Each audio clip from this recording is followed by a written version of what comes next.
الوداع کے موقع پر، اور یہ قرآن مجید کی بالاتفاق مجموعی طور پر سب سے آخری آیت ہے۔ اور بھی آیات کے حوالے سے علماء نے بیان کیا کہ فلاں آیت آخری ہے، فلاں آیت آخری ہے۔ سورہ مائدہ کی آیت جو ہے الیوم اکملت لکم دینکم، اس آیت کے بارے میں بھی کہا گیا ہے کہ وہ آیت بھی آخری ہے، لیکن مجموعی طور پر ہر اعتبار سے جو سب سے آخری آیت بنتی ہے نازل ہونے والی وہ یہی ہے، فاتقوا یوما ترجعون فیہ الی اللہ۔ سورہ بقرہ مدینہ منورہ میں نازل ہونے والی سب سے پہلی صورت ہے۔ امام قرطبی نے الجامع لاحکام قرآن میں فرمایا کہ سورہ بقرہ جو ہے یہ مدینہ منورہ میں نازل ہونے والی سب سے پہلی صورت ہے۔ آپ اس کو یوں بھی کہہ سکتے ہیں کہ ہجرت کے بعد نازل ہونے والی سب سے پہلی صورت سورہ بقرہ ہے۔ سورہ بقرہ قرآن مجید کی سب سے طویل صورت ہے ہر اعتبار سے، آیات کی تعداد کے اعتبار سے بھی اور رکوعوں کی تعداد کے اعتبار سے بھی۔ سب سے زیادہ رکوع بھی اسی صورت میں ہے، 40 رکوع اس صورت کے اندر موجود ہیں، اور اس کی آیات 286 ہیں، سب سے زیادہ آیات اس صورت کے اندر موجود ہیں۔ اور پھر یہ صورت اس اعتبار سے بھی سب سے بڑی ہے کہ اس کے اندر مجموعی طور پر سب سے زیادہ احکام بیان کیے گئے ہیں۔ علماء نے بیان کیا ہے کہ تقریباً 1000 اس میں اخبار ہیں، یعنی گزشتہ باتیں ہیں، کوئی اللہ تعالیٰ نے کچھ بات بتانی تھی، کوئی اقوام کے حالات تھے یا دیگر کوئی اور معاملات جن کی صرف خبر دینا مقصود ہے، وہ تقریباً 1000 ہیں۔ پھر اسی طرح 1000 احکام کا حکم ہے اور 1000 احکام کی ممانعت ہے۔ مجموعی طور پر 1000 آیات مراد نہیں ہے بلکہ 1000 باتیں مراد ہیں۔ 1000 باتیں ایسی ہیں کہ جن کا حکم ہے، اور 1000 باتیں ایسی ہیں جن سے روکا گیا ہے، اور 1000 باتیں ایسی ہیں کہ جو صرف بتانا مقصود ہے، اس میں کسی قسم کا کوئی حکم نہیں ہے۔ اس اعتبار سے بھی یہ قرآن مجید کی سب سے طویل صورت بنتی ہے۔ پھر اپنے مضامین کے اعتبار سے یہ بڑی زبردست صورت ہے۔ اس صورت کے حوالے سے علماء نے بیان کیا، بلکہ حدیث شریف بھی ہے کہ آپ علیہ الصلوۃ والسلام نے یہ فرمایا کہ یہ صورت جو ہے سب سے عظمت والی والی صورت ہے، یعنی اس صورت کے اندر ایک ایسی آیت ہے جو سب سے زیادہ عظمت والی ہے، اور وہ آیت ہے آیت الکرسی۔ آیت الکرسی کو آپ علیہ الصلوۃ والسلام نے سب سے زیادہ عظیم جو ہے آیت قرار دیا ہے۔ اس کی وجہ علماء نے یہ بیان کی ہے کہ یہ واحد آیت ہے کہ جس میں اللہ تعالیٰ کا ذکر یا اللہ تعالیٰ کا نام مختلف پیرایوں میں 17 مرتبہ آیا ہے۔ صرف اس ایک آیت کے اندر اللہ تعالیٰ کا ذکر 17 مرتبہ آیا ہے، اور اتنا زیادہ ذکر اس آیت کے علاوہ کسی اور آیت میں نہیں ہے۔ 17 مرتبہ اللہ تعالیٰ کا ذکر آیا ہے، یعنی اللہ تعالیٰ کا نام بھی ہے، اور اللہ تعالیٰ کا نام جو ہے وہ ضمیر کے طور پر بھی آیا ہے، پروناؤن جس کو انگلش میں کہتے ہیں، جیسے ہو ہے کہ وہ، جیسے اللہ لا الہ الا ہو، اللہ تعالیٰ اس کے سوا کوئی معبود نہیں وہ، اب ہو جو ہے یہ ضمیر ہے، اب ہو سے مراد بھی اللہ تعالیٰ ہے، اور پھر آگے الحی القیوم یہ صفاتی نام ہے، اس سے مراد بھی اللہ تعالیٰ ہے۔ تو اس طرح کل ملا کر اللہ تعالیٰ کا جو ذکر ہے صرف اس ایک آیت کے اندر 17 مرتبہ ہے۔ اتنا زیادہ ذکر اتنی تعداد کے ساتھ اس آیت کے علاوہ کسی اور آیت میں نہیں ہے، اس لیے یہ آیت سب سے زیادہ عظمت والی ہے۔ یہ بعض علماء نے اس کی توجیہ کی ہے کہ آپ علیہ السلام نے اس کو سب سے زیادہ عظیم صورت قرار دیا ہے۔ پھر ایک آیت مدینہ جو قرآن مجید کی سب سے طویل آیت ہے، اور وہ اسی صورت کے اندر تیسرے سپارے کے اندر ہے، اس کے اندر بھی ایک حکم کے ساتھ ساتھ کئی احکام ضمنی طور پر بیان کیے گئے ہیں۔ وہ آیت مدینہ ہے۔ مدینہ کا مطلب یہ ہوتا ہے ایک دوسرے کو قرضہ دینا، ایک دوسرے کو دین دینا۔ جب قرضہ دیا جاتا ہے تو اب اس کا حکم اللہ تعالیٰ نے یہ بیان کیا ہے، اگرچہ وہ مستحب ہے کہ کرے تو اچھا ہے، نہ کرے تو گناہ نہیں ہے، لیکن بہتر یہی ہے کہ وہ اس پر عمل کیا جائے۔ وہ یہ ہے کہ جب کسی کو قرضہ دیا جائے تو وہ لکھ لیا جائے، لکھا جائے، اور گواہوں کی موجودگی میں روبرو گواہوں کے لکھا جائے کہ کتنا قرضہ لیا گیا، کس نے دیا، کس نے لیا، کس جگہ پر لیا، کتنے بجے یا کس وقت لیا، کس دن لیا، اور اس موقع پر گواہ کون کون موجود ہیں، ان کے دستخط سارے موجود ہوں، رقم کتنی ہے، کون سے ملک کی کرنسی ہے، یعنی اس طرح کی جو باریک باتیں ہوتی ہیں کہ بعد میں ان کے حوالے سے جھگڑا پڑنے کا خطرہ ہو، وہ چیزیں لکھ لی جائیں، یہ بہتر ہوتا ہے۔ اس لیے اللہ تعالیٰ نے آیت نازل فرمائی کہ بظاہر یہ ایک عام سی بات ہے کہ میں کسی سے قرضہ لیا، کسی سے پیسہ لیا اور اس کو نہ لکھیں، بظاہر یہ کوئی بڑی بات نہیں ہے، لیکن جب ان چیزوں کے حوالے سے جھگڑے پڑتے ہیں ہمارے ہاں، ہمارے معاشرے میں، ہماری دنیا میں، ہمارے ملکوں میں، ہمارے شہروں کے اندر، تو وہ جھگڑے بڑے خوفناک ہوتے ہیں، چاہے مالیت یعنی وہ رقم بہت تھوڑی ہو، چند ہزار روپے کی ہو، 8-10 ہزار، 20 ہزار روپے، 50 ہزار روپے کی ہو، لیکن جب جھگڑے پڑتے ہیں تو بڑے خطرناک پڑتے ہیں۔ اللہ تعالیٰ کی مخلوق کے دل ایک دوسرے سے دور ہو جاتے ہیں جھگڑے کی وجہ سے۔ اس لیے علماء کہتے ہیں کہ چاہے باپ اور بیٹے کے درمیان بھی ایک دوسرے کو قرض دینے کا معاملہ اور معاہدہ ہو، تب بھی اس کو لکھ لینا چاہیے۔ اگرچہ باپ اور بیٹا ہیں باپ کو اپنے بیٹے پر اعتبار، بیٹے کو اپنے باپ پر اعتبار اگرچہ ہے، لیکن اس کے باوجود انسان ہے،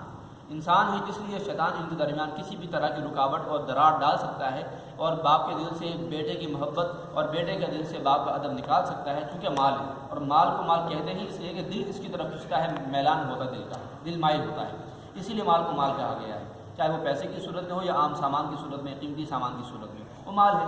تو اس لیے قرآن مجید یہ کہتا ہے کہ تمہارے لیے بہتر ہے کہ تم جو ہے وہ لکھ لو، اس کو لکھ لیا کرو، وہ قرضہ کب واپس کرے گا، کتنے بجے واپس کرے گا، کتنی رقم دے گا اور کتنی قسطوں میں دے گا، یہ ساری چیزیں طے کر لینی چاہیے۔ تو بہرحال یہ آیت بھی اسی صورت کے اندر موجود ہے۔ اس صورت کا جو آغاز ہے وہ حروف مقطعات سے ہے۔ حروف مقطعات جو ہیں یہ قرآن مجید کے وہ اسرار اور راز ہیں کہ ان کی یقینی اطلاع یا ان کا یقینی اور پکا علم اللہ اور اس کے رسول صلی اللہ علیہ وسلم کے علاوہ کسی کو نہیں۔ قطعی جو پکا علم ہے نا، جس کے بارے میں یہ کہا جا سکے کہ یہ جو بات بتائی گئی ہے حروف مقطعات کے معنی کے حوالے سے، یہ بات پکی ہے اور یہی اس کی تفسیر ہے، یہی اس کا معنی ہے، ایسا علم اللہ اور اس کے رسول صلی اللہ علیہ وسلم کے علاوہ کسی اور کے پاس نہیں۔ ہاں یہ ممکن ہے اللہ تعالیٰ اپنی عطا سے اور سرکار علیہ الصلوۃ والسلام کے وسیلے سے اپنے حبیب علیہ السلام کی امت کے کسی ولی کو دے دے، کہ امام شعبی نے فرمایا۔ امام شعبی کون تھے؟ امام شعبی امام اعظم ابو حنیفہ کے بھی استاد تھے، بہت بڑے تابعی اور محدث گزرے ہیں۔ انہوں نے فرمایا کہ یہ ممکن ہے کہ اللہ اپنے کسی ولی کو ایسا مرتبہ عطا کرے کہ وہ حروف مقطعات کا علم ان کو عطا کرے۔ تو یہ اس سے آغاز ہوا قرآن مجید فرقان حمید کا، اور اس سے یہ بھی پتہ چلتا ہے کہ قرآن مجید کا جو باقاعدہ آغاز ہے، سورہ فاتحہ تو چونکہ قرآن مجید کا خلاصہ اگرچہ حصہ ہے لیکن وہ قرآن مجید کے خلاصہ تھا، اب وہ پہلے خلاصہ تھا، اب اس کی تفصیل جو بیان کی جا رہی ہے، تفصیل کا آغاز ہی اللہ تعالیٰ نے ایسے جملے سے یا ایسے الفاظ سے فرمایا جو کہ معجزہ ہے، اس کا کوئی پکا معنی بتا ہی نہیں سکتا۔ یہ ایک ایسی چیز ہے کہ اس کے حوالے سے یہودی بھی شک شبہ میں مبتلا ہو گئے تھے۔ ایک مرتبہ یہودی آپ علیہ السلام کے پاس آئے اور وہ کہنے لگے کہ آپ کے کلام میں ایسا کیا ہے، کچھ سنائے ہمیں۔ آپ علیہ الصلوۃ والسلام نے یہ سنایا، الف لام میم پڑھ کے بتایا۔ تو یہودیوں نے جو علم ابجد ہوتا ہے، علم الاعداد ہوتا ہے، انہوں نے اس کے حساب سے اس کے اعتبار سے حساب لگانا شروع کیا۔ علم الاعداد ہوتا ہے کہ جو الف با تا تھا جیم ہا وغیرہ ہوتے ہیں، یہ حروف تہجی جو ہیں، ان میں سے ہر ایک حرف کا ایک مخصوص عدد ہوتا ہے، اور اس عدد کے ساتھ پوری ایک تاثیر ہوتی ہے، اس حرف کا ایک پورا اثر ہوتا ہے۔ جیسے نام رکھے جاتے ہیں تو ناموں کے جو حروف ہوتے ہیں ان ناموں کے حروف میں باقاعدہ اثر ہوتا ہے، اسی لیے کہا جاتا ہے کہ نام کا شخصیت پر اثر پڑتا ہے۔ اللہ تعالیٰ کی کائنات کی ہر چیز اپنا اثر رکھتی ہے، چاہے وہ چیز محسوس ہو غیر محسوس ہو، دیکھی جانے والی چیز ہو غیر دیکھی جانے والی چیز ہو، زمین ہو کہ آسمان کی کوئی چیز ہو، ہر چیز اپنا کوئی نہ کوئی اثر ضرور رکھتی ہے۔ انسان بولتا ہے، الفاظ اس کے منہ سے نکل رہے ہیں، لیکن الفاظ اس کے منہ سے نکلتے ہوئے نظر نہیں آتے، سنائی دیتے ہیں۔ وہ نکلنے والی اور نہ نظر آنے والی چیز بھی انسان کے دل پر اور اس کی سماعت پر اثر انداز ہوتی ہے۔ ہر چیز جس کو ہم دیکھ سکیں، نہ دیکھ سکیں، سن سکیں، نہ سن سکیں، وہ چیز بھی ہمارے اوپر اثر ضرور ڈالتی ہے اور اپنا ایک اثر ضرور رکھتی ہے۔ تو انہوں نے کہا کہ انہوں نے اس سے یہ حساب نکالا کہ اس کے ذریعے ہم قیامت کا علم نکال سکتے ہیں۔ انہوں نے جب آپ علیہ السلام سے الف لام میم سنا تو انہوں نے کہا کہ اے محمد، آپ کون سے دین کو پھیلانے کے لیے آئے ہیں کہ جس دین کی عمر آپ کے ان بیان کیے ہوئے حروف کے مطابق سے 71 سال ہے؟ انہوں نے علم اعداد سے اس کا حساب نکالا کہ الف لام میم کا جو مجموعی جو عدد بنتا ہے وہ 71 ہے۔ انہوں نے کہا کہ نہیں، اس کا مطلب ہے کہ آپ کا دین صرف 71 سال کے لیے آیا، یہ کون سا دین ہے کہ آپ چھوٹے سے وقت کے لیے دین لے کر آ گئے؟ آپ علیہ الصلوۃ والسلام ان کی جہالت سن کر مسکرائے۔ ان کو احساس ہو کہ شاید ہم نے کوئی نادانے کی بات کی ہے یا جلد بازی کر دی ہے، تو انہوں نے کہا کہ